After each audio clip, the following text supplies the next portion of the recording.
ជំរាបសួរបងប្អូនទាំងអស់គ្នាថ្ងៃនេះនាងខ្ញុំមកបង្ហាញពីរបៀបធ្វើស៊ុបអន្ទង់បែបងាយៗតាមផ្ទះរបស់នាងខ្ញុំបើបងប្អូនចង់ដឹងពីរបៀបធ្វើសូមតាមដានអ្នកទាំងអស់គ្នាដំបូងនាងខ្ញុំមានធាងក្តាតហើយខ្ញុំកាត់ឲ្យហើយបន្ទាប់មកទៀតខ្ញុំមានអន្ទង់ដែលខ្ញុំកាត់ហើយយើងយកមកចៀនឲ្យរួចរាល់អស់ហើយនេះគឺជាអន្ទង់ដែលនាងខ្ញុំបានបំពងហើយមានជីរណាតម្អមគល់ស្លឹកគ្រៃស្លឹកក្រូចសើច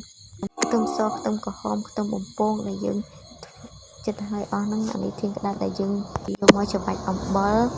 ហើយលាងទឹក4-5ទឹកទៅហើយអានេះទុំដែលយើងបានបំពងហើយទៀតនឹងទូឲ្យយើងពិសេសបន្ទាប់មកយើងដាំទឹកអីឲ្យពុះយើងដាក់គ្រឿងចូលមានដូចជានេះពេលដែលទឹកពុះហើយនាងខ្ញុំបានដាក់ស្លឹកក្រូចសើចខ្ទឹមក្រហមខ្ទឹមសអណ្ដែងនិងដុំស៊ុបហើយនឹងខ្ទឹមដែលខ្ញុំបំពងហើយខ្ញុំចាក់វាចូលអស់មកបន្ទាប់មកទៀតខ្ញុំចាប់ផ្ដើមដាក់ទង់ដែលខ្ញុំបំពងហើយនឹងខ្ញុំដាក់ចូលមកអស់មកបងប្អូនបន្ទាប់មកដាក់ទឹកត្រី1ស្លាបព្រាស្ករ1ស្លាបព្រា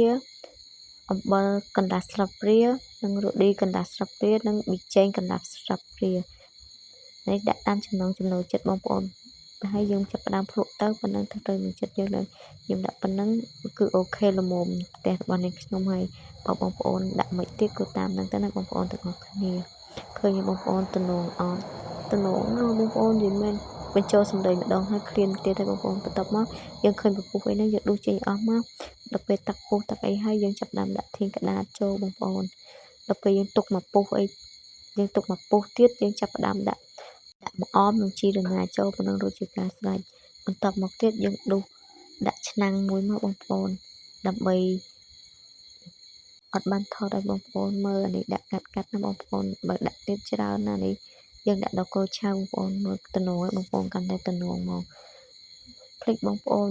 យើងត្រូវធ្វើទឹកត្រីចុចបើបងប្អូនចង់ធ្វើទឹកត្រីកោះកងក៏បានតែខ្ញុំ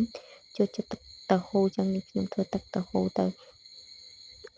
នេះខ្ញុំចូលចិត្តធ្វើទឹកតៅហ៊ូចឹងខ្ញុំក៏ធ្វើទៅបើបងប្អូនចង់ធ្វើទឹកត្រីកោះកងក៏បានដែរអរគុណបងប្អូនទាំងអស់